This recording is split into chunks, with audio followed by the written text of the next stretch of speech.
আচ্ছা, আমরা যদি একটা সাবজেক্টের কথা বলি, যেই সাবজেক্টের প্রিপারেশনটা আমার এইচএসসি, মেডিকেল, ইঞ্জিনিয়ারিং, ভার্সিটি সবগুলোর জন্য সেম, অ্যান্ড এইটাতে আনসার করা হচ্ছে সবচেয়ে সহজ, কিংবা সবচেয়ে সহজ বলতে খুব মানে অল্প টাইমের মাঝখানে সলভ করা যায়, অল্প টাইমের মাঝখানে আসলে আমাদের মানে আমাদের লেখা যেটা আছে সেটা আসলে শেষ করা যায়, সেই সাবজেক্টটা কোনটা হবে বলো তো? সেটা হবে হচ্ছে আমাদের কেমিস্ট্রি। সো আজকে আমরা কেমিস্ট্রি প্রিপারেশন নিয়ে কথা বলবো, অ্যান্ড কেমিস্ট্রির ক্ষেত্রে আমাদের স্পেশালি আমাদের কেমিস্ট্রি ম্যাথ সলভিং পার্টটুকু নিয়ে আলোচনা করার চেষ্টা করবো আর কি। সো কেমিস্ট্রিকে আমি যেটা বললাম যে কেমিস্ট্রির ক্ষেত্রে আমরা যেটা দেখতে পাই যে আমাদের এইচএসসিতে যেরকম প্রিপারেশন নিতে হয়, যেরকম কোশ্চেন আসে, সেম আমাদের ভার্সিটি, মেডিকেল, ইঞ্জিনিয়ারিং সবগুলোতে সেম সেম টাইপের কোশ্চেনই আসে। এখন এখানে আমরা যেটা ভুল করি সেটা হচ্ছে আমাদের কেমিস্ট্রির ক্ষেত্রে আমরা থিওরি খুব একটা বুঝতে চাই না, বা থিওরি খুব একটা পড়তে চাই না। আমাদের মনে হয় যেটা ব্যতিক্রম, কিংবা হচ্ছে হাবিজাবি অনেক কিছু লেখা আছে যেগুলো আসলে আমাদের রিয়েল লাইফের সাথে রিলেটেড না। সো ওগুলো আসলে পড়ে আসলে খুব একটা ভালো লাগে না। আর আমাদের অনেকে তো একদম বুয়েটিয়ান হওয়ার ইচ্ছা থাকে, যেখানে আসলে আমাদের খুব বেশি একটা মুখস্থ করতে আমাদের খুব একটা ইচ্ছা হয় না। বাট আমাদের এই জায়গাটাতে আসলে আমরা কি ধরা খাই সেটা হচ্ছে আমাদের অ্যাডমিশনে গিয়ে দেখতে পাবো যে সব জায়গায় বেশিরভাগ অ্যাটলিস্ট 60 থেকে 70% দেখবে যে কোশ্চেন হচ্ছে থিওরিটিক্যাল, যেখানে আসলে মুখস্থ করতে হয়। আর দেখবা যে বাকি 30% যেখানে হয়তো বা একটা বা দুইটা কোশ্চেন বা তিনটা বা চারটা কোশ্চেন বা কিংবা হাইয়েস্ট গেলে 5টা কোশ্চেন তোমার থাকবে যে আসলে ম্যাথমেটিক্যাল, বাকি হয়তো বা 15টা কোশ্চেন থাকবে হচ্ছে থিওরিটিক্যাল। সো এই কারণে দেখা যায় মানুষ যে হোঁচটটা খায়।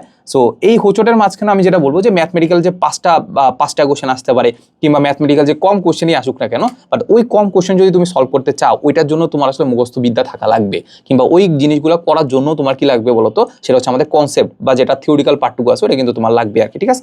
সো যাই হোক, সো আমরা যদি চিন্তা করি যে আমাদের ম্যাথমেটিক্যাল পার্টে তোমরা আসলে কোন কোন জিনিসে আসলে ভুল করো বা কেন ভুল করো, কিংবা কোন জিনিস আসলে তোমাদের সমস্যা আছে, সেটা নিয়ে আলোচনা করি। চলো, প্রথম কথা হচ্ছে আমাদের ওই ম্যাথমেটিক্যাল পার্টটুকু করার জন্য আমরা আসলে কনসেপ্ট খুব একটা বুঝতে চাই না। আমাদের মনে হয় যে যেরকম ম্যাথ আছে ওইরকম যদি আমরা প্রসেসটা মুখস্থ করে যেতে পারি তাহলে মোটামুটি আমাদের ডান। বাট না, ওটার জন্য তোমার একটু কনসেপ্টটা বুঝতে হবে, আর থিওরিটা কীভাবে আসছে, কেন আসছে, সে ব্যাপারটা তোমার বুঝতে হবে।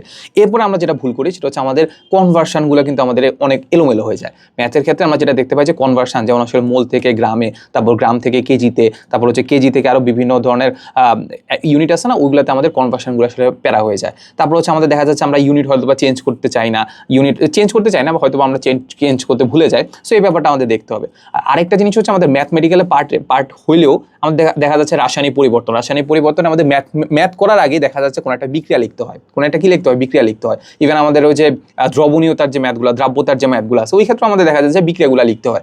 এখন আমরা যদি বিক্রিয়াই ঠিকভাবে লিখতে না পারি, বিক্রিয়ার ক্ষেত্রে আমাদের সংকেতগুলো লেখা লাগে, এবং সংকেতগুলো যদি আমরা লিখতে না পারি তাহলে কি আমাদের ম্যাথ ঠিকভাবে হবে? আমরা ম্যাথের যতই প্রসেস মুখস্থ করে যাই না কেন, প্রসেস মানে একদম পুরো একদম মোটামুটি একদম কি বলবো, হাতের কলমের একদম মানে আগায় আছে, তারপরে কি আমরা পারবো না, কারণ আসলে আমরা এখানে বিক্রিয়াটা মেইন যে থিওরিটিক্যাল পার্টটুকু ওইটাই আমরা পারি না।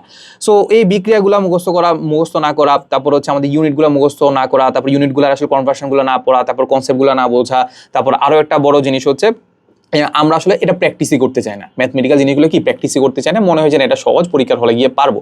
সো আমাদের পরীক্ষার হলে গিয়ে পারবো এই জিনিসটার কারণে দেখা যাচ্ছে হয়তো আমরা প্লাসের জায়গায় মাইনাস দিয়ে আসছি, মাইনাসের জায়গায় প্লাস দিয়ে আসছি। পরীক্ষার হলে দেখা যাচ্ছে যে আমাদের ব্যালেন্সই হচ্ছে না, বুঝছো? দুইটা বিক্রিয়া লিখলাম, ডান বাম তো ব্যালেন্স হইতে হয়, সেখানে মোলের ব্যালেন্সই হচ্ছে না।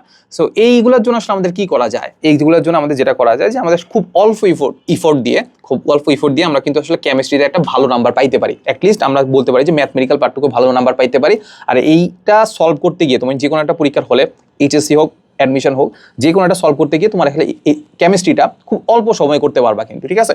সো এটার জন্য আমরা কিন্তু অলরেডি আমাদের যে গাণিতিক রসায়ন যেটা আছে, গাণিতিক রসায়ন সলভিং কোর্স, এটা কিন্তু অলরেডি লঞ্চ হয়ে গেছে। এখানে আমরা যেটা চেষ্টা করছি, আমাদের ম্যাথমেটিক্যাল যেমন জৈব যৌগে তো আসলে তেমন কোনো ম্যাথ নাই, তারপর হচ্ছে আমাদের ল্যাবরেটরির যে নিরাপদ ব্যবহার, ওইটাতেও তেমন কোনো ম্যাথ নাই, অর্থনৈতিক রসায়ন যেখানে আছে সেখানেও ম্যাথ নাই। সো দেখা যাচ্ছে কয়েকটা সিলেক্টিভ, কয়েকটা 4টা কিংবা 5টা চ্যাপ্টার আছে, ওই চ্যাপ্টারগুলোতে আসলে আমাদের ম্যাথ আছে। ওই ম্যাথমেটিক্যাল জিনিসগুলো কিন্তু আমরা খুব সুন্দর করে টাইপ ওয়াইজ সলভ করে দেওয়া আছে। সবচেয়ে বড় ব্যাপার কি, তোমাকে টাইপ ওয়াইজ সলভ করে দেওয়া আছে। অ্যান্ড তোমাকে আমরা এমন করি নাই যে তোমাকে একদম সবকিছু আমি খাওয়াই দিচ্ছি।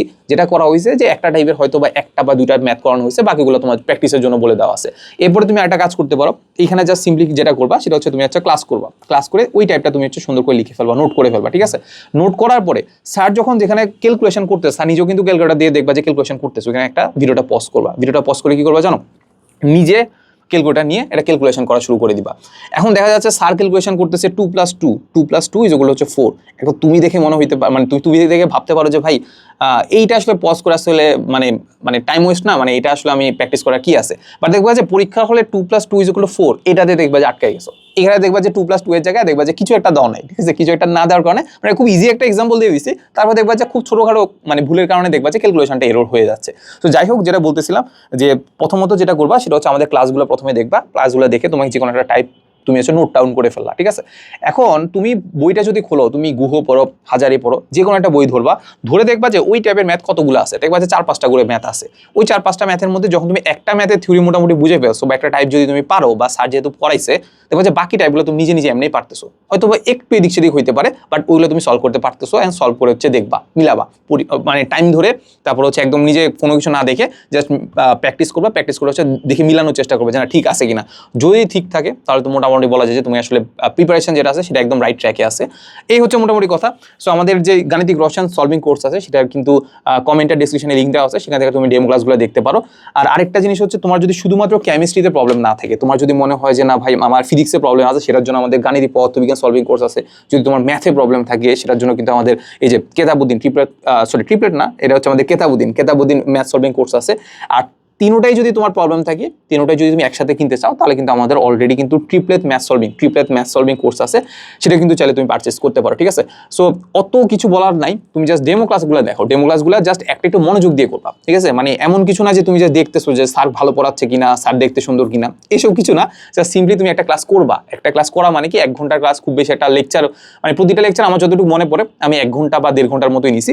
সো 1 ঘন্টা জাস্ট একটু মনোযোগ দিয়ে করবা, তুমি হচ্ছে নোট ডাউন করবা কি কি করতেছো না। এরপরে জাস্ট তুমি বইটা খুলবা, বইটা খুলে যদি সলভ করতে পারো, তাহলে আমার কাছে মনে হয় যে এই কোর্সের বাদে আসলে তোমার কোনো কোর্স কেনার দরকারই পড়বে না, অ্যাটলিস্ট ম্যাথ সলভিং এর জন্য, ঠিক আছে। এই হচ্ছে কথা। সো দেখা হবে ক্লাসে। আসসালামু আলাইকুম সবাইকে।